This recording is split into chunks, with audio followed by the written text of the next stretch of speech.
Lights, camera.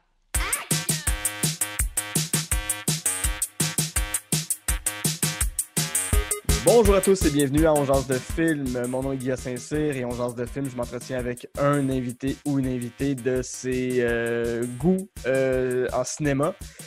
Aujourd'hui, mon invité est Julien Bernatchez. Salut Julien! Salut, ça va? Ça va bien toi? Ben pas pire, Guy, tu es venu me porter de la soupe à ma porte. C'est vrai, j'ai fait ça il y a pas longtemps. Oui. Je pourrais t'en refaire d'autres. Tu t'en veux? Étais-tu bonne? Moyen. Pour vrai? Ben. Bon, on l'a mangé, là, moi et ma conjointe. Bon, ça commence bien. On l'a comme... Bon, elle a dit qu'elle est bonne. Elle a dit qu'elle était bonne. Bon, Mais, super. ouais, elle était bonne,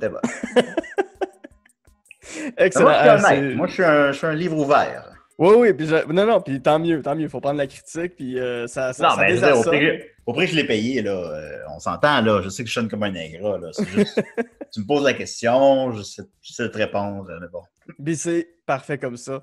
Ben oui. Julien, t'es l'animateur de Des Si et des Raies depuis 8 ans, depuis 9 ans. Depuis janvier 2011. Ouais, t'animes Box Office aussi, tout sur Choc FM. Là, Box Office met en pause à cause du confinement.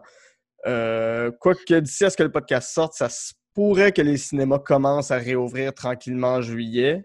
Ouais. T'es On verra. aussi... Ben, ça, je voulais pas décider. On a décidé de continuer. On le fait sur Zoom. Mhm. J'encourage évidemment à aller voir ça. Box Office, ben, tu sais, Dom et moi, on n'est pas bon avec la technique, premièrement. Oui. On n'a pas de micro à la maison, puis il n'y a pas d'actualité cinématographique. Après ça, ben, évidemment, on pourrait juste jaser de films qu'on a vus cette semaine. On pourrait le faire, là, peut-être, là, mais tu sais, j'ai pris la décision qu'on va prendre le break à la place, disons. On va prendre le break, puis on va revenir en force. Je comprends. Bon, on va revenir, là. Puis après ça, sous quelle forme, puis quand, je sais pas, là. Mais il n'y a pas de box-office, fait qu'il n'y a pas de box-office, là. C'est ça. Puis pour ceux qui ont vu des shows de Mike Ward, tu as souvent fait la première partie en tant que DJ White Russian où tu faisais jouer les thèmes des Amis Ratons, puis plein de thèmes de vieilles émissions pour enfants. Donc, C'est fou raide, là, un homme de plusieurs talents, Julien. Ben, d'aucun talent, mais de plusieurs passions. Je sais pas, je touche à tout. J'ai appris hier que je suis un personnage dans la littérature québécoise. Sinon, je suis un personnage de BD. Je suis un politicien, un cuisinier, un humoriste, puis je suis un DJ. Puis je suis rien de tout cela avant ça. Super. Donc, ensemble, on va passer sur 3 de tes coups de cœur, un film détesté, un plaisir coupable. Oui. Ce que Jean-Michel Bertillon m'a renommé les Goods, the Bad and the Ugly de la cinéphilie. Et j'adore cette appellation-là, je lui vole. Et moi, j'adore Jean-Michel Bertillon, alors. Exactement. Avant qu'on rentre dans ta liste, comment est née ta passion pour le cinéma, ton amour? Tu as travaillé à la Cinémathèque longtemps. C'est un art qui t'a habité. Tu as étudié en cinéma. Où est-ce que c'est né? Je pense que dans la vie, il y a l'inné puis il y a l'acquis. Hein? Mm-hmm. Je pense qu'il y a quelque chose d'un peu inné que, qui s'est acquis par la suite. Je regardais, quand j'étais jeune, moi je suis né en 83, j'ai 37 ans, comme je disais. Et il n'y avait pas, t'avais pas les torrents, t'avais pas. Moi, je viens de la Rive-Sud de Québec. Fait que là, tu sais, dans les clips vidéo, il y avait des nouveautés, mais il n'y avait pas des films de répertoire. Il y avait pas. Fait que c'était comme inaccessible, entre guillemets. C'est devenu excessivement accessible par la suite, évidemment, mais ça n'était pas à ce moment-là. Fait que Puis moi, j'étais camelot pour le Soleil, qui est l'équivalent à Québec de la presse. Mm-hmm. Et puis chaque semaine, il y avait le TV Hebdo. Moi, il y a un pop-up qui est ouvert tout seul. Bon. Puis à chaque semaine, il y avait le TV Hebdo que je mettais, pas TV Hebdo, mais le télé horaire. Ouais. Et chaque semaine, il fallait que je le mette dans le journal du samedi, à l'intérieur du journal. Puis j'avais... à chaque semaine, je regardais il y avait comme une section des films, puis encore, je fais encore des rêves de ça. Il y avait une section des films, puis il y avait les cotes Mediafilm, étrangement. Je voulais pas faire un lien tantôt avec ça, mais bon. Fait que je regardais, supposons, Yvan le Terrible était coté, c'est ça le nom en français? Oui. En tout cas, ouais. Était coté 1, puis là, j'étais, film coté 1. Puis Mon oncle de Jacques Tati, puis Les temps modernes, je sais pas. Fait que là, t'étais super curieux. à l'opposition de ça, tu étais super curieux quand tu voyais qu'il jouait Plan 9 from Outer Space. J'avais entendu parler de Plan 9 from Outer Space, évidemment. J'avais entendu parler un peu à, je sais pas, à Télépirate, peut-être.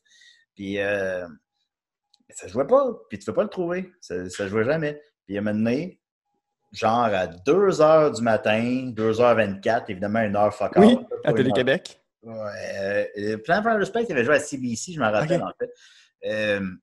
CBC jouait des Godzilla tous les vendredis soirs. Ah ouais, c'est étrange. Mais vendredi nuit plutôt, comme à 1h du matin.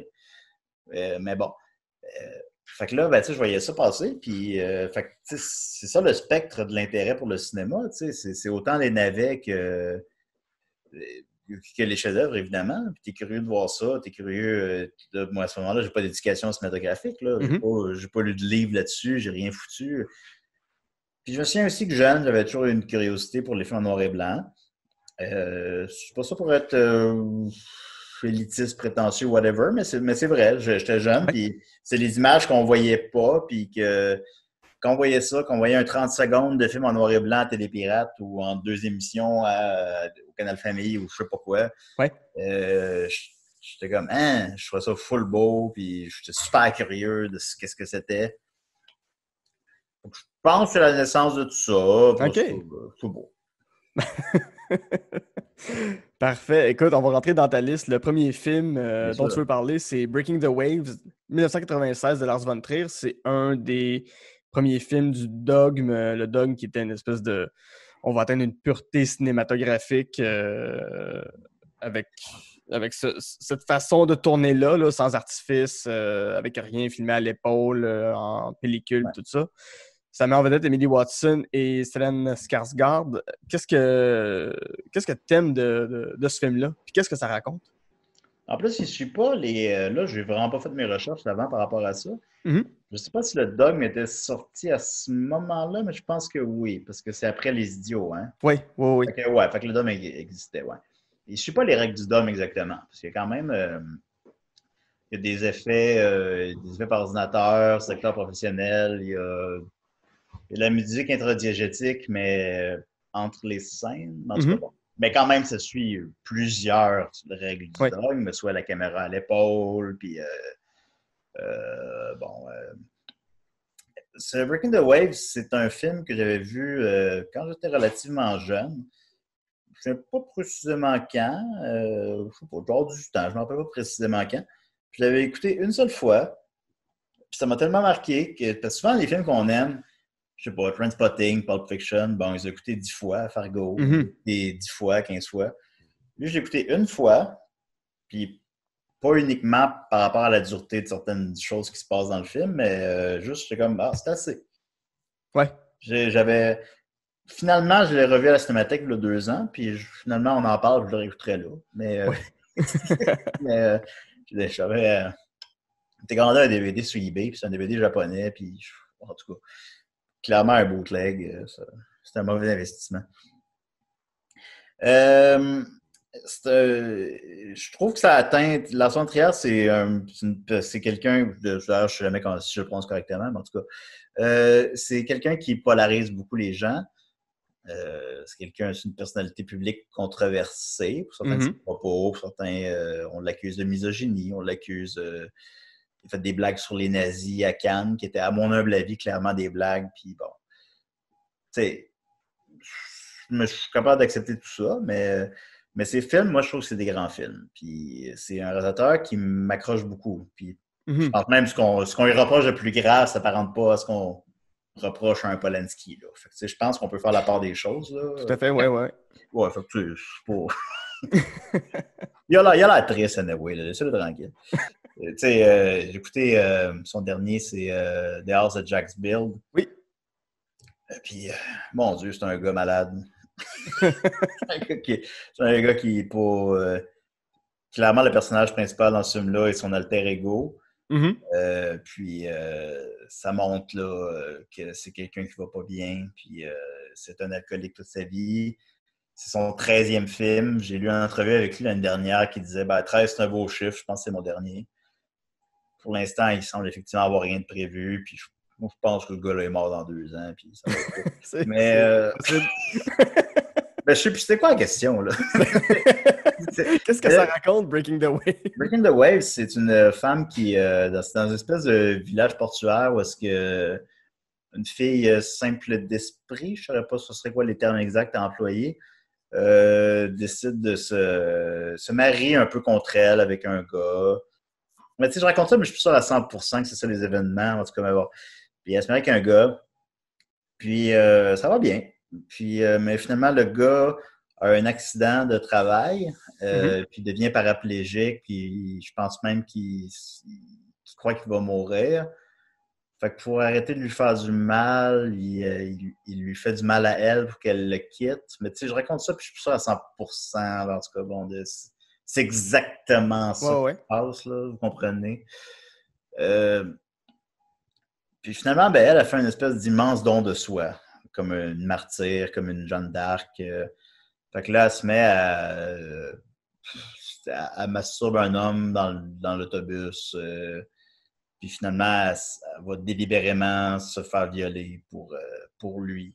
Mm-hmm. Fait que c'est quelque chose, c'est une espèce de don de soi troublant, évidemment. Oui. Puis total. Puis il en vient finalement à survivre, l'homme. Puis à la fin, les cloches de l'église résonnent de nouveau qu'elles ne sonnaient plus depuis des décennies. Puis, mais il y a quelque chose, mais tu sais, le résumé, c'est pas uniquement ça, c'est aussi le voir. Puis il y a de quoi, tu sais, c'est du cinéma là, qui te. Si on écoute des films, là, puis on check notre sel, puis on s'en calisse, puis on regarde Sonic, puis on était comme ah, Jim Carrey était drôle, puis on s'en crisse. Ça, c'est du cinéma. Là. Ça, c'est du cinéma qui te chamboule, qui te fait mal, qui te déplace, qui te fait réfléchir. C'est pas clair moralement où ça se situe, c'est pas. Mais tu sais, vraiment, c'est un grand film. C'est son seul film qui est coté 1 pour revenir à Mediafilm. Il était coté 1 récemment. Donc, dépassant Dancer in the Dark, qui est coté 2, puis qui a gagné la Palme d'Or à Cannes. Qui est similaire aussi, qui finit aussi avec quelqu'un qui meurt, une femme qui meurt. C'est souvent le cas chez Lars von Trier quand même qu'il y ait de la mortalité à la fin. Là, ou, Ben, tu sais, tabarnak, man. J'allais voir ça au cinéma, Dancer in the Dark à l'époque, au Clap à Québec, à Sainte-Foy plutôt. Puis, spoiler alert, mais vous l'avez vu, là, c'est bon.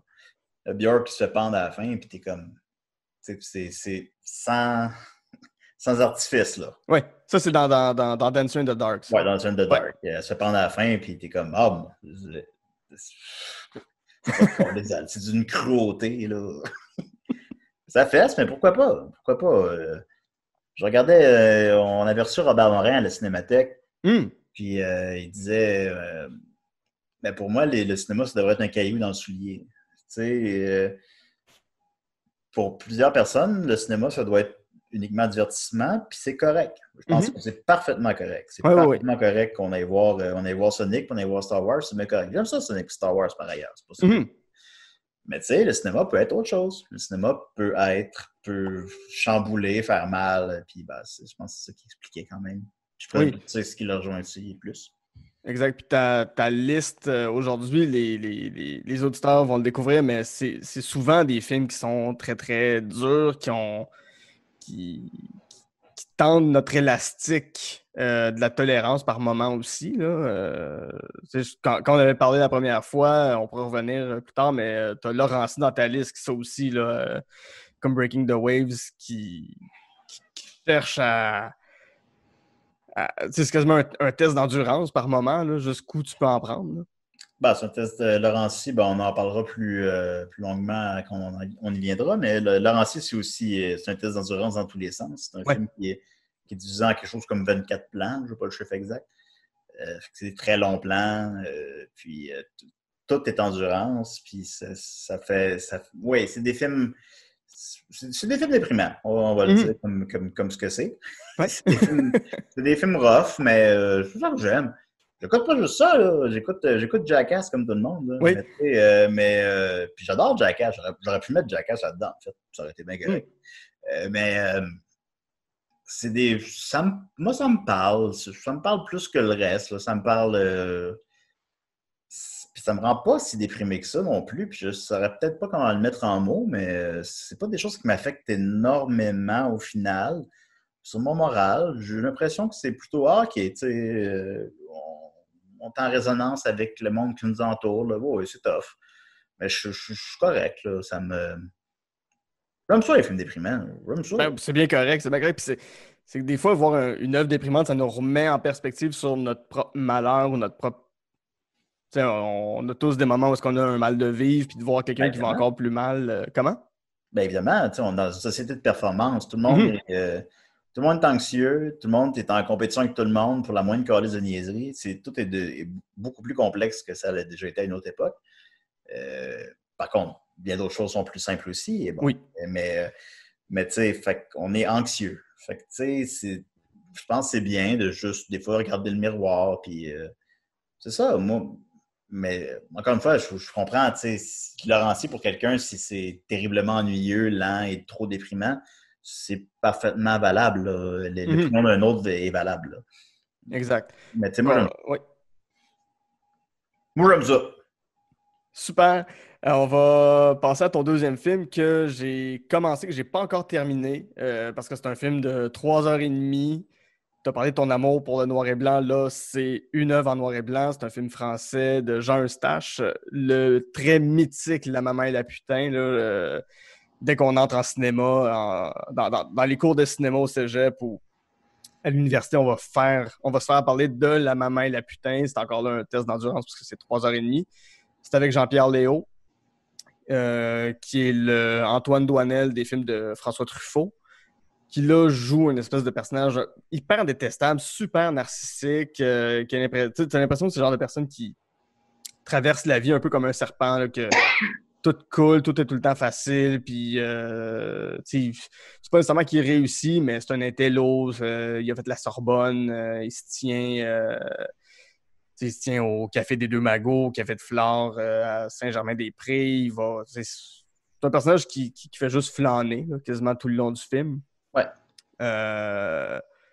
C'est un personnage qui s'écoute énormément. Il est narcissique, donc il croit être un peu plus intelligent que tout le monde aussi.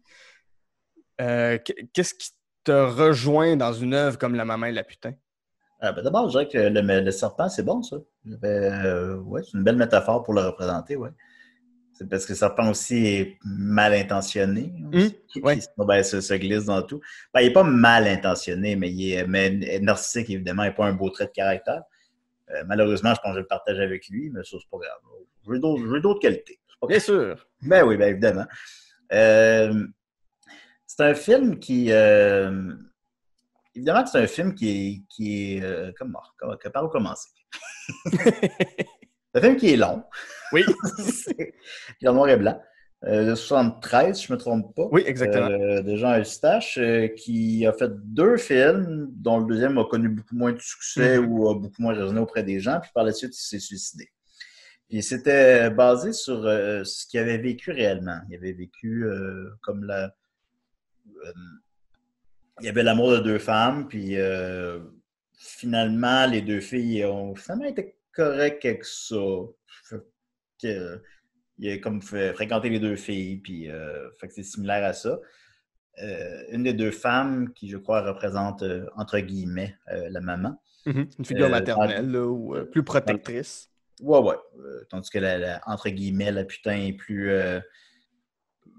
je sais pas, volage, charnel, je sais pas comment. Comprenez un peu l'idée. Là. Ouais. Que la maman, dans la vraie vie, a vu le film avant qu'il sorte. Puis elle a dit, je paraphrase, mais ne change pas un seul plan, ce film est parfait, puis elle s'est enlevé la vie par la suite. C'est rough, là. Oui. Peut-être que ça ajoute à la légende aussi, ça ajoute un peu à l'intérêt qu'on peut porter au film par la suite. Si c'est un film qui passe dans le beurre, on se dirait, ben, c'est quoi cette niaiserie-là narcissique, mais je sais pas, peut-être, mais...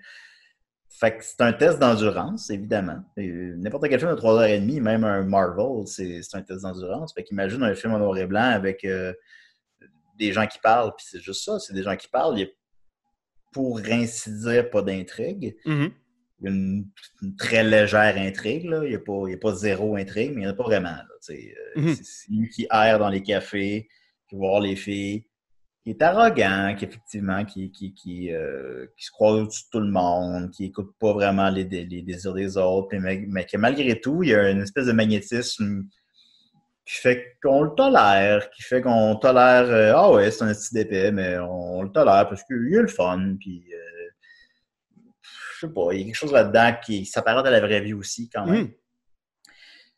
Fait que, puis malgré tout, décrit comme ça, c'est un film qu'on pourrait dire qui va générer l'ennui. Je pense qu'il faut l'écouter dans les bonnes conditions. Là. Ouais. Faut que la bonne. T'écoutes pas ça. Bon, ok, on écoute quoi à soir? Je suis déprimé. Mais si tu l'écoutes dans les bonnes conditions mentales, c'est pas un film ennuyeux non plus, à mon avis. On l'avait joué à la Cinémathèque. Ben, en fait, c'est le genre de film qu'on joue à la Cinémathèque une fois par année. Là. Puis, j'allais voir des bouts quand je pouvais, ou j'allais écouter 20 minutes, puis après ça, je retournais travailler. Puis, je m'ennuyais pas, là. Puis, on parle de dialogue entre deux gars français de 1973 qui parlent de je sais pas quoi. Oui, ils vont faire allusion à mai 68 puis à des affaires que nous, de toutes les danses, on n'a pas connues. Là. Ben, effectivement, c'est très post-mai 68 aussi. C'est comme la fin de l'illusion, mai 68, c'était la révolution culturelle. Je ne suis pas un spécialiste de mai 68, fait que je ne me prononcerai pas là-dessus, là, mais une forme de révolution, j'imagine, des intellectuels. Puis bon. Puis là, tu vois, ben finalement, un peu comme nous autres, je sais pas, moi, le référendum de 80, ben, c'est une révolution, puis le Québec devient un pays, puis on embrasse notre culture, puis finalement, on a perdu. Fait que là, finalement, ben, les gens qui... Vous comprenez ce que je veux dire? Oui. Fait que fait qu'après ça, c'est la désillusion, puis on se dirige vers la culture américaine, puis les années 80, c'est comme un trou culturel. Là. Il y a plein de belles choses qui sont sorties de là, évidemment, mais vous comprenez ce que je veux dire. Puis, fait que c'est ça. Je pense qu'il y a là-dedans un peu ça. 1968 a été un échec. Ça n'a pas modifié la société. Fait que là, on est avec des gens insipides, entre guillemets, qui parlent sans arrêt, qui s'écoutent parler, qui n'ont rien à dire pendant 3 heures. Puis je pense que la durée sert à ça. Je pense que si le film durait 1h30, il n'aurait pas le même impact parce que ce ne seraient pas des gens qui s'écouteraient parler pendant 3 heures, c'est des gens qui s'écouteraient parler pendant 1h20. Puis là, c'est comme bon, c'est pas si peu que ça. Fait que c'est ça. Et puis ça se termine avec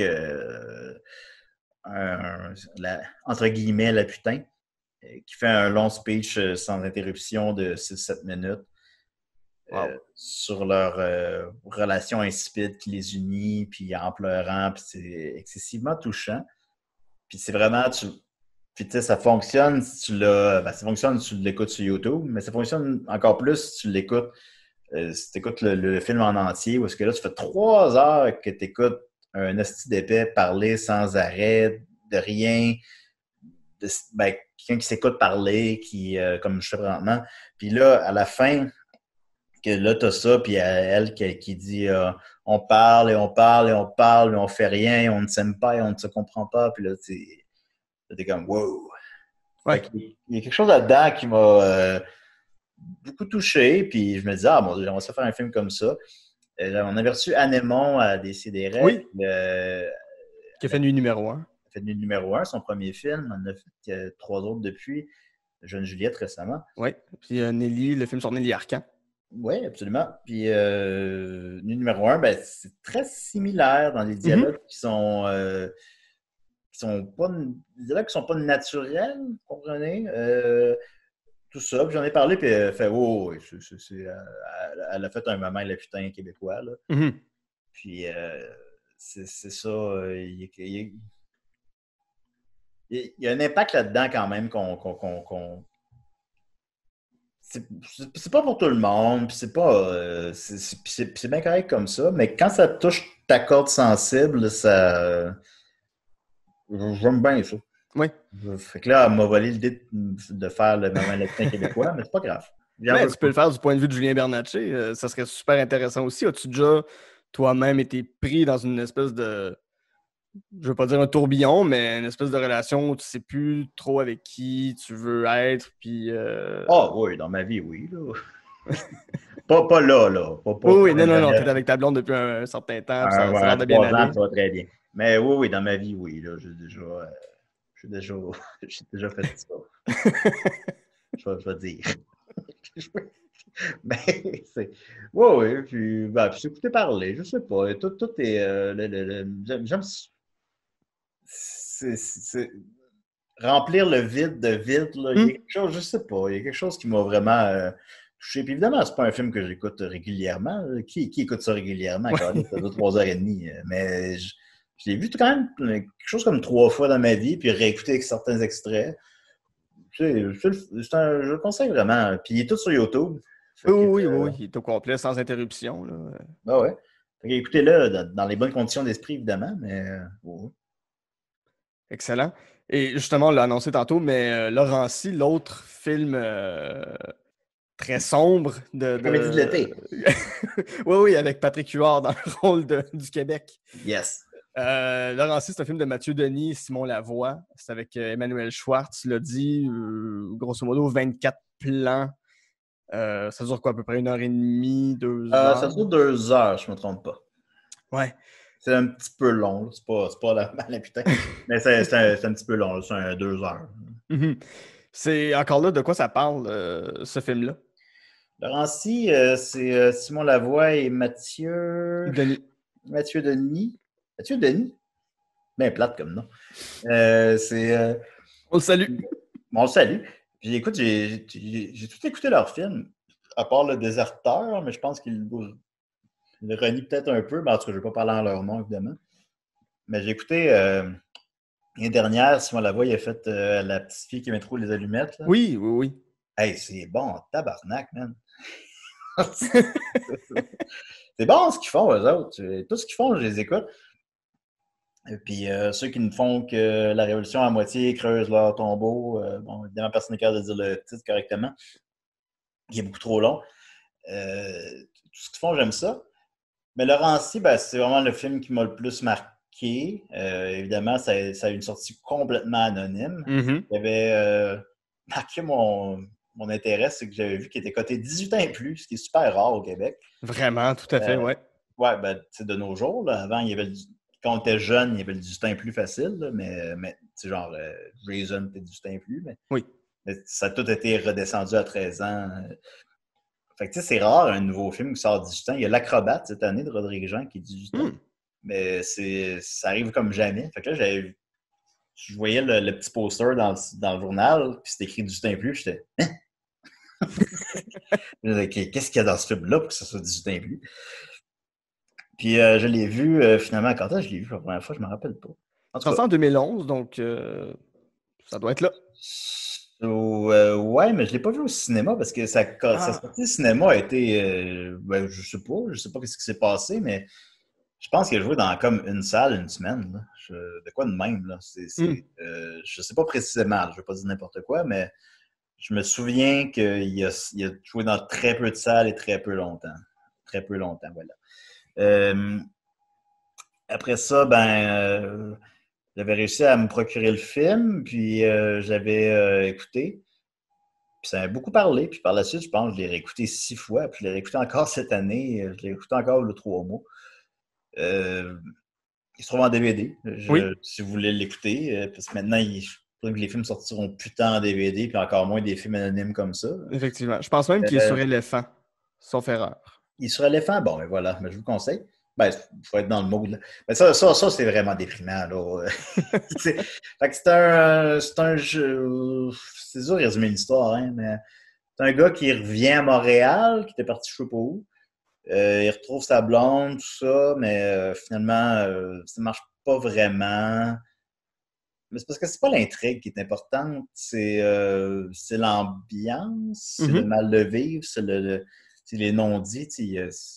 Oui, on peut résumer le film dans un récit si on le désire, mais c'est pas le récit. Là. C'est ce que. C'est le récit sous-jacent, puis c'est les non-dits, puis qu'est-ce qui se passe. Le gars a un mal de vivre immense. Oui. C'est puis Laurency, là, je peux me tromper, mais je pense que c'est le nom dans la poésie québécoise, c'est le nom qu'on aurait donné au Québec s'il était un pays. Je crois que j'ai compris que C'était ça, mais pas sûr à 100%. Quelque chose comme ça. Ouais. C'est la nation du Québec dans la poésie. Ouais. Puis il y avait aussi la notion, quand j'ai fait mes recherches, que c'était en référence aussi à un journal, à un journal fasciste des années 30-40 au Québec qui s'appelait La Laurentie. OK, bon. Le nom viendrait aussi de là, mais écoute, puis quand tu tapes Laurentie sur Wikipédia, ça te donne plein de trucs qui se sont appelés Laurentie ou qui font référence à ça. Là, donc ça peut être tout ça. Ça serait cohérent aussi. Il a fait Corbeau aussi, qui c'était sur un jeune qui est mort dans la crise d'octobre à 16 ans genre, il a mis une bombe puis il est mort accidentellement. C'est la seule personne qui est morte dans la crise d'octobre, à part évidemment le ministre. Pierre du côté du FLQ, c'est la seule victime. Puis ça aussi, c'est super. Ah, c'était bon, ça. Ils sont tous bons, leur calice de films. Personne n'écoute ça, puis c'est des films qui passent un peu dans le beurre. Je pense Laurentie plus que les autres, là. Mais c'est des films qui font pas 100 000 $ au box-office, puis je comprends, là, c'est pas rassembleur comme un menteur, là, mais quand même. Fait que Laurentie, c'est ça. C'est une légère descente de quelqu'un en détresse psychologique qui est pas bien dans son univers qui l'entoure. Puis en même temps, c'est une métaphore sur le Québec dans le Canada. Fait que son voisin est canadien-anglais. En tout cas, il est anglophone. Je sais pas si c'est canadien-anglais. Puis lui est francophone, évidemment, puis vraiment de souche as fuck, là, puis lui, il est pas bien dans sa peau, il est pas bien dans sa sexualité, tandis que son voisin a l'air super à l'aise, a full d'amis, Fait que, tranquillement, puis encore là, comment je le décris, ça donne l'impression de quelque chose que c'est pas tout à fait ce que c'est, là. Faut l'écouter, c'est plus en nuances que ça, puis plus subtil que ça. C'est des non-dits, là, c'est pas dit, ces choses-là. Mais c'est ça. Puis c'est son voisin, comme les Canadiens anglais sont nos voisins. Puis, au final, il finit par l'assassiner. Et puis, il s'en va en prison parce qu'il choisit le silence. Oui. Puis, fait que c'est immensément troublant. Puis, c'est des longs plans séquences qui caractérisent le film d'abord et avant lieu. C'est que c'est vraiment quelque chose comme 24, je ne sais pas le chiffre exact, 24 plans séquences de 8 minutes, 9 minutes, avec très peu de mouvements de caméra. Il se passe pas grand-chose. C'est comme si le fil narratif est... on le comprend après avoir écouté le film, disons. Mais c'est efficace, puis c'est ça. C'est une belle représentation d'un mal de vivre. C'est sans compromis. Non seulement il n'y a pas d'happy ending, évidemment, mais il n'y a pas aussi non plus ça prend pas de parti pris, là. C'est pas un film pro-Québec, c'est pas ça, tu sais. Puis c'est correct. C'est correct de faire des films comme ça. Moi, j'ai l'impression que des fois, les gens attendent une responsabilité auprès du cinéma, puis c'est pas le cas. Je pense qu'il y a une limite, là. Je pense pas que un film pro-racisme serait adéquat. mais tu sais, des fois, d'être ambigu moralement, c'est correct, là. Oui. Il faut que le cinéma amène là aussi. Il faut voir ces réalités-là de toute manière. Il faut faire face à la musique. Ben oui. Au final, les gars, c'est pas une bonne personne. Il assassine une autre personne. C'est pas un bon gars, mais on est capable de faire la part des choses. C'est une personne malade mentale, puis qui est... Là, t'es exposé à la réalité de gens qui vivent ces choses-là. Là. Fait qu'il faut voir ces choses-là, si on le désire, évidemment. Trigger warning. Mais tu sais, moi, ça m'a beaucoup parlé.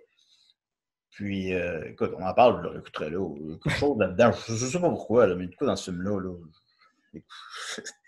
personne ne l'a vu en plus, fait que ça te fait comme ton petit bijou caché secret. Là. Ouais, c'est ça. Puis je me souviens, moi, quand les gens en parlaient, je trouve que c'est moins le cas depuis quelques années, mais tu sais, longtemps, il y a Vincent Guzzo qui disait que le cinéma québécois était gris, puis que c'était le repli sur soi, puis c'était sombre. Puis j'avais l'impression que ce film-là était souvent cité en exemple avec quelques autres, là, mais c'est vrai que... là, c'est ça un exemple, le monde ne sait pas c'est quoi. Aussi, mais c'est vrai qu'il y a eu cette espèce de de vision-là, que le cinéma québécois était gris, qui était sombre. C'est quoi ton avis là-dessus? Ben, moi, je pense pas. Écoute, je vais peut-être te surprendre, mais moi, des fois, Vincent Gouzeau, je trouve pas il est 100% dans le champ. Parce que j'ai Mhm. aussi un aspect. Moi, je m'attarde à l'aspect business du cinéma québécois. Oui. Je pense que ça prend les deux. Puis moi, menteur, je dis lui, mais Oui. on va prendre un plus vieux, là, pour que j'ai l'air moins. Bon cop, bad cop, Les mettons. Boys 3. Bon OK. cop, bad cop. Bon cop, bad cop. J'ai aucun problème avec ça. Mhm. Aucun problème avec ça. Je trouve même, en fait, que généralement, c'est des films qui sont quand même bien faits pour ce qu'ils sont. Qui Oui. sont pas, c'est pas des navets, là. Les dangereux, oui, là, mais ou les Boys 4, tabarnak, man. Mais globalement, c'est pas des navets. C'est des films qui se prennent comme ils sont. Puis je vois ça comme c'est la locomotive qui amène le train. Ça prend ça. Mhm. On faisait juste des films gris introspectifs, déprimants, homosexualité refoulée, père absent, vivre en région, adolescence difficile. S'il y avait juste ça, personne n'irait voir les films, à part peut-être toi, moi, puis 104 autres personnes à Montréal. Fait que, tu sais, s'il y a Bon Cop, Bad Cop, ça augmente le pourcentage de part de marché du cinéma québécois, qui, à une belle époque, s'est situé à quelque chose comme 18%. Ouais, ouais, c'était fou. En 2005, là, l'année qu'il y avait Aurore, l'horloge biologique, Il n'y les avait pas invaseurs Crazy barbares. aussi? Hein? Il n'y avait pas Crazy aussi, me semble, dans ces années-là, autour de ça, là, Ouais, ouais. 2004, 5, 6, là. Ouais, ça, on a comme pas repogné ça. Là. Ouais. C'est le fun, ça. C'est correct. C'est bien. Mhm. C'est, c'est, il faut se réjouir que les gens aient plus voir Bon Cop, Bad Cop que Star Wars. Là. Oui. Faut pas dire, ah non, des films d'épée. Mais non. Puis c'est même pas des films si mauvais que ça, là, si t'es objectif, là, si t'es écoutes. C'est pas le genre de film que je préfère. Mais c'est pas des mauvais films. Là. C'est Ouais. pas du tout. Fait que je pense que ça prend un équilibre des deux. Puis je pense pas que Vincent Gouzeau a toujours tout le temps tort. Je sais que c'est devenu la tête de turc de tout le monde, avec raison, parce qu'il est très coloré. Puis que, Oui, puis c'est la façon qu'il l'exprime aussi, là, qui des fois est un oh, peu ridicule, tu sais, caricatural, là. défendre de jouer comment ça s'appelle? Ah On- oui, son film pro-avortement. ouais, non, non, ben Anti-avortement, oui. ça, Excusez. c'est indéfendable, là, mais tu sais, Oui, ça, oui. je comprends ça, là. Mais je pense pas qu'il y a tout le temps tort. Je pense que des fois, il faudrait écouter aussi les exploitants de cinéma. Hum. Ce gars-là, il a une business, puis il faut qu'il la fasse rouler. Puis il dit pas, je veux pas jouer de films de québécois. Il dit, je veux faire jouer des films québécois que le monde va venir voir. Je trouve pas que c'est toujours si invalable que ça. Puis je sais, Mhm. là, c'est à la mode. J'aime beaucoup Raphaël Ouellette. Il est venu souvent à l'émission. Lui, je pense qu'il est plus critique envers lui. Je pense que la plupart des gens sont critiques envers lui. Je pense qu'on peut l'écouter. Je pense que c'est un dialogue. Je pense que c'est un dialogue. Faut se parler, là. Euh, Puis, je vous dis Raphaël Welch, justement, on l'avait reçu à Décideret à quelques Oui. reprises. J'ai demandé, est-ce que tu trouves que le cinéma québécois est trop gris? Puis il a dit oui, oui, oui. Je pense que les films menés deviennent un peu une formule parfois. Tu sais. Nous, on descend du cinéma direct, on descend du.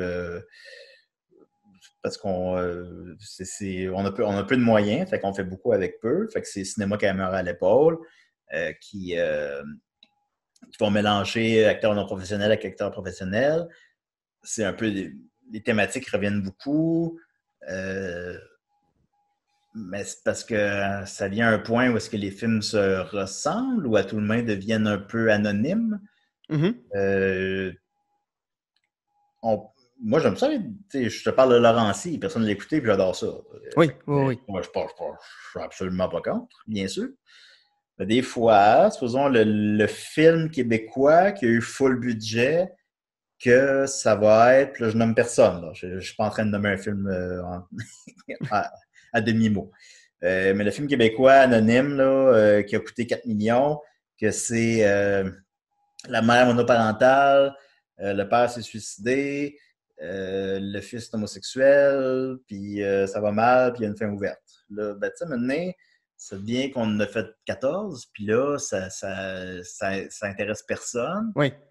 Ça intéresse même pas les cinéphiles parce que c'est pas assez original, c'est pas assez. Tu l'écoutes en te disant, ah, c'était bien. Oui.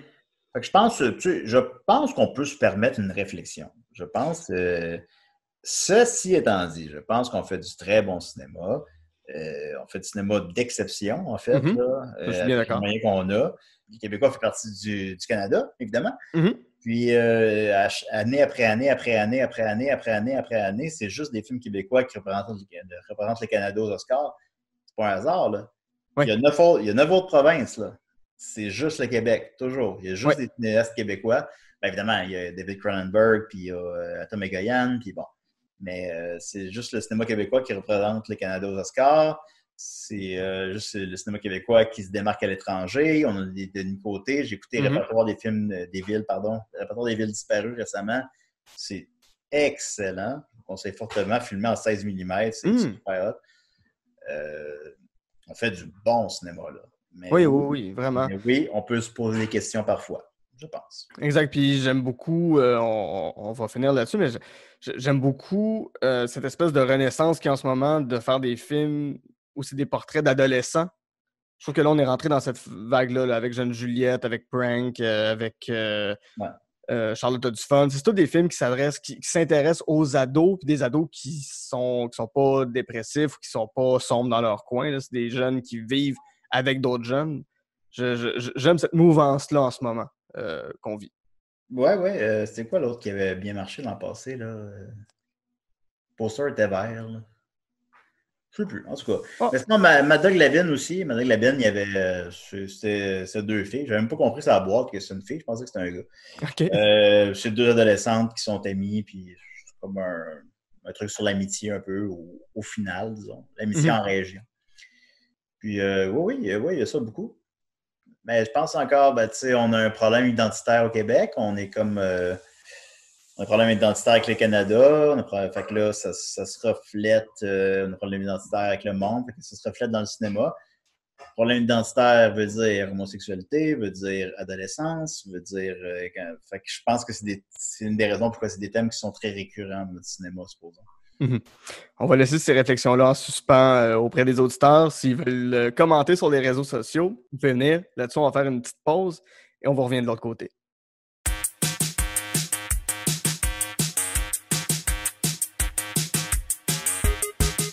J'adore enregistrer On jase de films. Ça me permet de partager avec vous ma passion première qui est le cinéma et avec des invités formidables. Et si jamais vous avez des commentaires, si vous avez des critiques, des choses qu'on pourrait améliorer, des gens que vous voulez que je reçoive à l'émission, écrivez-moi sur Facebook On jase de films, Instagram @On jase de films.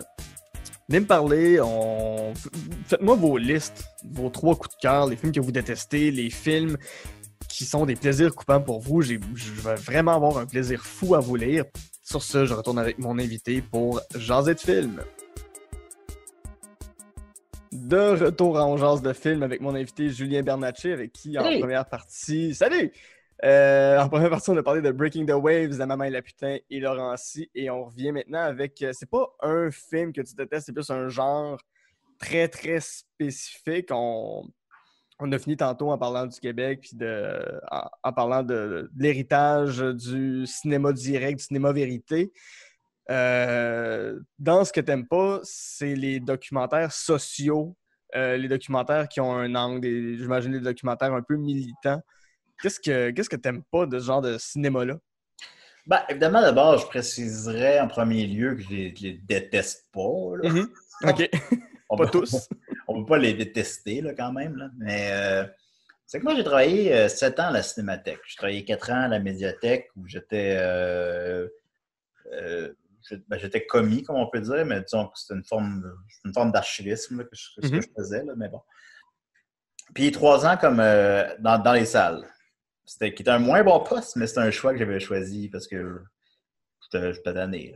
Il fallait que je change. Puis là, dans les salles, ben là, je voyais beaucoup les films. Fait que je voyais... puis on jouait beaucoup de documentaires sociaux. Puis bien évidemment, je ne vais pas critiquer la Cinémathèque, bien au contraire, je vous encourage très fortement à la Cinémathèque. Je pense que les gens ont en général une espèce de... sont un peu rebutés. Ben, ils ne comprennent pas c'est quoi la Cinémathèque. Avec raison, je pense que je pense qu'on explique mal qu'est-ce que c'est. J'en ai déjà parlé au boss, puis il est d'accord. Je pense que c'est pas clair qu'est-ce que c'est la cinémathèque. Mhm. Puis les gens sont un peu rebutés par ça, puis c'est correct. Mais ça fait que j'ai vu beaucoup de documentaires sociaux parce que on va jouer beaucoup les films qui vont pas jouer ailleurs, disons. Ce qui est une bonne chose. Oui. Fait que c'est ça. Fait que beaucoup de, tu sais, documentaires sur, je sais pas, ben, parce que je vais pas faire je vais pas donner des vrais exemples pour brusquer quelqu'un. Documentaire, bon, je vais donner un vrai exemple qui va pas brusquer personne parce que personne ne l'a vu. Un documentaire sur les cantines. Puis les cantines mobiles, je sais pas quoi. Puis à un moment donné, il y avait 3 personnes dans la salle, puis ils ont quitté la salle pendant le film. Mais tu sais, ça dépend. On a un documentaire sur la DPJ qui s'appelle DPJ, qui lui a marché très, très fort. Je pense que c'est un sujet qui touche beaucoup les Québécois. Tu sais, lui, il a marché fort à la Cinémathèque. Mais des fois, je sais pas, il y avait un nouveau documentaire social à chaque semaine, puis c'est quelque chose, c'est juste. C'est pas des. Chaque film se vaut en soi, puis chaque film a sa propre. Mais au final, c'est quelque chose qui m'ennuyait beaucoup parce que j'aime pas ça me faire dire quoi penser. J'aime pas ça c'est toujours des films qui prêchent pour la vertu, évidemment. C'est toujours des films qu'au final, ben, évidemment, t'es pour la DPJ, puis t'es pour. C'est ça. C'est souvent des films qui prêchent aux convertis aussi, là. Les gens qui vont voir ces films-là sortent pas de là en disant Mon Dieu, ça a changé ma vision de tout au tout sur les cantines mobiles. Ben oui, c'est ça. Ouais, les cantines mobiles, disons que c'est l'exemple extrême, là, mais oui. C'est des films il y en a que j'ai beaucoup aimé. Là. Il y a sur la lune de Nickel, si je ne me trompe pas du titre, ça parlait d'un village fermé en Russie où est-ce qu'il y a des mines, puis bon, en tout cas, ça c'était cool. Mais tu sais, des fois, un truc sur un documentaire sur un vieux motel, là, maintenant, t'es comme, bon, OK, t'écoutes ça à chaque semaine, ça m'ennuyait. C'est des films qui m'ennuyaient plutôt. C'est pas des films que j'haïssais, c'est pas des films que je détestais. Et je ne crois pas non plus que c'est des films qui n'ont pas une valeur d'être. Qui ne résonnent pas pour moi, peut résonner pour un autre. Mais c'est des films qui m'ennuyaient terriblement. Moi, c'est pas ça que je recherche au cinéma. Je recherche pas je sais pas, je recherche pas des leçons, je recherche pas des reportages, puis de me faire dire quoi penser. Moi, j'aime ça. J'aime ça des histoires, j'aime ça des belles images, j'aime ça. C'est quelque chose, les documentaires sociaux m'ennuyaient beaucoup. Oui, puis tu sais, de toute façon, de la même manière qu'on parlait, tu sais, je pense qu'il y a un point d'équivalence. Tantôt, on parlait de Guzzo qui avait mis un film anti-avortement à l'affiche. Ça, c'est bon, ça. Ben, c'est ça, mais tu sais, c'est un film qui est militant, qui cherche à faire avancer des idées, mais d'une façon un peu douteuse parfois. Ça, c'est une fiction, par contre. C'est une fiction, mais dans la mesure où il y a un angle où les réalisateurs, ben, tous les films veulent dire quelque chose, mais c'est que là, il y a une prise de position sur un enjeu politique clair, mais qui va uniquement aller rejoindre les personnes qui pensent de la même manière. Là. Ça ne cherche pas à s'ouvrir un peu plus. Ouais, effectivement. Ben, de toute façon, je pense pas que Bad Boys 3 avait un angle politique. Là. Je pense pas que, donc, ce que je voulais dire, c'est que tous les films en ont un. Mais oui, ce film-là, mais je suis d'accord avec toi que je pense que on en a fait tout un cas. Puis moi-même, je n'ai parlé à Box Office. Puis par la suite, j'ai réalisé que j'en ai parlé un peu trop, je trouve. Je n'ai parlé comme 3 semaines de suite. Puis j'étais comme. Avec le recul, j'ai réalisé que j'ai donné trop d'importance à ça. C'était pas Unplanned? Ouais, Unplanned, ouais. C'est ça. Parce que, tu sais, c'est soit que tu vas voir ça parce que tu penses de même. Puis je pense qu'au Québec, c'est pas quelque chose qui est. C'est sûr qu'il y en a qui pensent comme ça, là, c'est sûr. Mais disons que je crois que c'est moins répandu qu'aux États-Unis. Puis, soit que tu vas le voir pour ça, ou soit que tu vas le voir pour rire du film. Mais tu sais, au final, je suis sûr qu'il y a plus de monde qui va le voir pour rire du film. Moi, c'est la seule. Côté 7, par ailleurs. Fait qu'au final, tu sais, je pense pas que ça a changé l'opinion de qui que ce soit. C'est sûr que c'est vu comme un esti de film épais, là. C'est sûr à 100% que c'est vu comme un truc débile, sorti dans la tête de ce débile, là. Fait que pense pas que quelqu'un qui était contre l'avortement, pour l'avortement, en tout cas, je mets les. En tout cas, je Oui. pense pas que ça a converti quelqu'un, Exact. ce film-là. C'est sûr à 100%. Là. Mhm. Fait que, ouais, ça. Génial. Mais j'ai le goût de le voir, là-dessus. Non, non, mais je vais peut-être je le téléchargerai illégalement, tu sais. Ah, c'est sûr que oui. Ben oui, ben oui. Non, C'est non, non, ça. non. Je serais bien mal de payer pour ça, là. Oui. Déjà que je télécharge des bons films, là. J'ai téléchargé Satan Tango de Bellator, là. Puis là, je vais payer pour Unplanned. C'est pas... Non, non. Non, il n'y a aucune raison pour laquelle je paierais pour ça. Non. Donc c'est ça. On va enchaîner avec ton dernier film que je connais pas. Je connais le réalisateur, par contre. C'est un réalisateur quand même prolifique, là. Il a fait Pretty Woman, Princess Diaries, toutes les Valentine's Day, New Year's Eve, Mother's Day. C'est tout lui qui a fait ces films-là. C'est Gary Marshall. Puis là, il est arrivé avec un film qui s'appelle Exit to Eden. Yes. Qui, encore là, comme les films que tu m'as nommés précédemment, touche une corde sensible de la personne que tu es. Tu en as parlé souvent. Mais avant qu'on entre dans le sujet, qu'est-ce que ça raconte, Exit to Eden? C'est quoi ce film-là? Exit to Eden, c'est un petit film de marque que tout le monde a oublié, dans Oui. lequel il y a Rosie O'Donnell et Dan Aykroyd qui s'en vont sur une espèce de deal au plaisir BDSM. C'est comme une espèce de truc. C'est comme 50 Shades of Grey avant 50 Shades of Grey. Parce que maintenant, c'est comme semi-mainstream là, comme sujet, disons. Oui. Là, en 96, je ne me trompe pas de la date de sortie, c'est 94 même. 94, ça précise. En 94, c'était pas mainstream. Là. Il y a peut-être 2 clips de Madonna. Là, mais, Ouais. Fait que. Puis c'est un film. Encore une fois, tout le monde a oublié ça. Là. Je suis sûr vous. Il n'a pas été.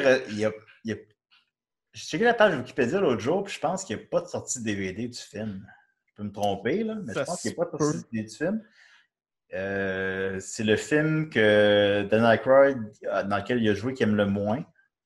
Ou Rosie O'Donnell. Mais en tout cas, un des deux a dit ça, mais je pense que c'est Dan Aykroyd. Ils ont fait... en premier lieu, c'est un genre de roman légèrement BDSM, justement, à la 50 Shades of Grey, qui ont adapté en film, puis que dans la version cinématographique, ben là, ils ont ajouté une coche d'humour, parce que qui n'était pas présente dans le roman, semble-t-il, que je n'ai pas lu et que je ne lirai jamais. Là. C'est ceux qui ont ajouté les personnages de Dan Aykroyd et de Rosie O'Donnell, qui s'en vont sur cette espèce d'île au plaisir où il y a eu un meurtre, ou je ne sais plus quoi. Il y a eu un mystère, j'imagine un meurtre. Puis il y a eu des policiers undercover. Puis, moi, j'avais tapé à super écran à l'époque, puis c'était comme... À ce moment-là, c'était comme dans les images les plus hardcore que j'avais vues de ma vie. Mais tu sais, évidemment, après ça, tu regardes ça aujourd'hui, puis c'est rien, là. C'est presque rien. J'ai beaucoup de difficulté à m'imaginer Dan Aykroyd en train de se faire fouetter ou avec un gag ball dans la bouche, mais pourquoi pas? Ça fait partie du charme du film. Oui. Je serais curieux de le réécouter. Ça fait 20 ans que je n'ai pas écouté ça. 15 ans, je ne sais pas trop. Ça fait partie du charme du film parce qu'en plus, c'est deux personnes qui sont crissement pas sexualisées. C'est vrai. En général. Puis là, ils jouent dans un truc de cul. Ben, c'est pas un truc de cul, évidemment, c'est un film, mais... Fait que c'est bon sur ce style-là. Puis il y a quelques courtes scènes de domination, genre... je sais pas, là, une tape ses fesses, un gars qui lèche une botte le temps d'une léchée, là, un truc de même, là, tu sais. Mais moi, j'ai jamais vu ça, puis là, je capotais. Oui. Fait que là, je l'avais tapé, puis j'ai réécouté ça en lot, puis je me masturbais là-dessus. Fait que là, j'aimais ça beaucoup à l'époque. Puis tu sais, c'est comme en plus, c'est la première heure, puis la deuxième heure, comme je me rappelle, mais ça fait longtemps que je l'écoutais encore une fois. Ils quittent l'île, puis ils s'en vont à la recherche du criminel, puis là, ils sont comme dans une autre ville, puis c'est comme plus ça. Puis c'est tellement dole. Puis c'est tellement pas ça que tu recherches dans un film de même avec une pochette comme ça. Puis le film a connu aucun succès. Encore une fois, je suis sûr que personne ne se souvient de ça. Le film, il a fait 6 millions au box-office. C'est anémique. Ce serait anémique aujourd'hui, fait qu'imaginez à l'époque. c'est- Fait que tout ça valait pas la peine. Mhm. Mais moi, je me rappelle, c'est ça. Il y avait comme 2-3 scènes que je réécoutais sur mon VHS TP de super écran débrouillé. C'était mon affaire, là. C'était mon petit plaisir coupable. Oui. Personnel. C'est ça, puis toi, ben, en tout cas, t'en as souvent parlé, mais tu pratiques ou. Ben oui, t'en as pas souvent, mais tu pratiques parfois le sadomasochisme, c'est pas tous les jours de ta vie, mais Bon, alors, pas le c'est temps. dans tes intérêts. Qu'est-ce que ça. Justement, qu'est-ce que ça a éveillé en toi, ce film-là? Ou est-ce que ça a cristallisé cette idée-là? Est-ce que ça a confirmé que tu avais un appel, un appétit pour ça? Je suis pas un psychiatre, là, fait que je veux pas. Mais moi, quand je le vois, c'est comme être gay, là, genre, tu Mhm. l'as en toi ou tu l'as pas, là. Puis, tu sais, moi, je le sens en moi, puis là, c'est comme, en l'écoutant, t'es comme, tu le comprends, là, tu Ouais. le réalises, c'est comme, ah, ok, ça me turn on. Je pense, c'est comme ça que je le vois. Tu sais, c'est pas, présentement, c'est pas quelque chose, évidemment, c'est ça, là, que tu fais tous les jours, que tu fais. Parce que je sais qu'on m'associe beaucoup à ça. Oui. C'est correct, je l'assume. Mais tu sais, tu fais pas ça. Tu fais ça des fois, là. Tu fais ça des fois. Oui. Tu sais, on fait pas ça le matin, là. C'est pas... Avec un café, puis. Ben non. Tu fais ça une fois de temps en temps, puis c'est comme ça. Puis ouais, mais ouais, ça m'avait. C'était comme les images que j'attendais sans le savoir. Mm. Dans le pire crise de film de merde. Le conseil, c'est pas le genre de niaiserie qu'ils ont mis sur YouTube au complet puis que personne n'a enlevé de YouTube. Je sais Ouais. pas. C'est drôle pour l'époque parce que, mine de rien, Dan Aykroyd et Rosie O'Donnell étaient d'énormes vedettes à ce moment-là. Là. C'est même surprenant que ça n'ait pas eu de succès du tout. Ben, je pense que le film était voué à l'échec au départ. Il y a des films comme ça. Encore aujourd'hui, il y a des films comme ça. Là, tu sais, que personne ne fait un film en se disant qu'il ne marchera pas. Parce que c'est d'abord et avant tout une business. Pas Ouais. ici, parce que Ici, le cinéma est financé par l'État. C'est une bonne chose. Parce qu'on n'a pas un assez gros bassin de population pour rentabiliser le cinéma, puis que c'est aussi c'est de l'emploi, puis fait que de tous les points de vue, c'est une bonne chose de le faire comme ça ici. Aux États-Unis, c'est financé par les studios. Un studio, donc par le privé. Jamais ferait un film qui se dit « Ah, ben, il ne fera pas d'argent, mais j'ai le goût de le faire pareil. »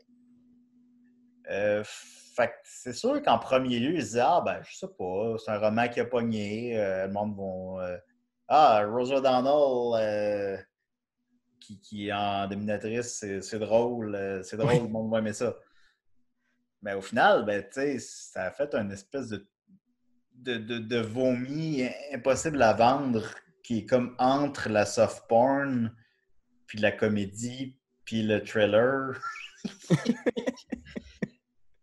C'est même pas assez intéressant pour être un objet de curiosité, peut-être. Ben, je dis ça, puis j'ai le goût de l'écouter en tabarnak. Là. Ça fait 20 ans que je vais écouter ça, man. Encore là, je vais aller voir sur les sites un peu illégaux pour voir si ça se trouve. Je te tiendrai au courant. Ça doit se trouver. Ça doit, c'est sûr. Hein. Je vais trouver mon VHS. Là. Je n'ai pas acheté mes VHS. Ils sont dans une grosse boîte en plastique dans mon locker. Mais après ça, fouiller là-dedans. Ouais. Imagine, je tombe sur mon VHS, je vais verser une larme. Évidemment, puis, ben, comme tout plaisir coupable, ben, il y a une part de nostalgie personnelle. Puis bon, évidemment. Fait que je ne vous le conseille pas, mais en même temps, je vous le conseille par curiosité. Si vous écoutez le podcast présentement, puis vous allez écouter Exit to Eden, oui, j'insiste pour que vous m'écriviez pour me dire qu'est-ce que vous en avez pensé. Hein.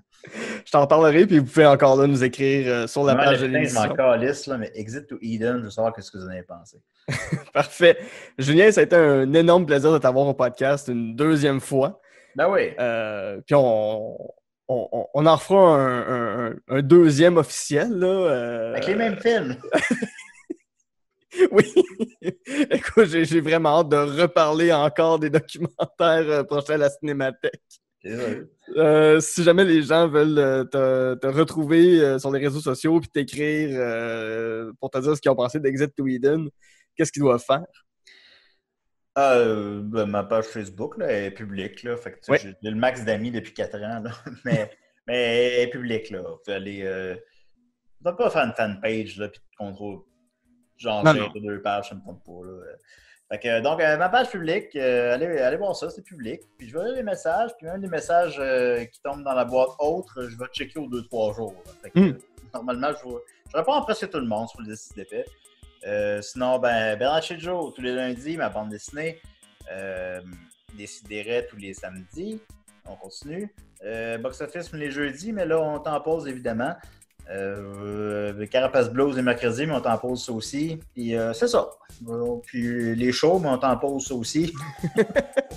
Ils sont chez nous, là. Bon. Okay. On donnera pas l'adresse. Sur ce, mon nom est Guillaume Saint-Cyr et avec Julien Bernatchez, on a Jean Film.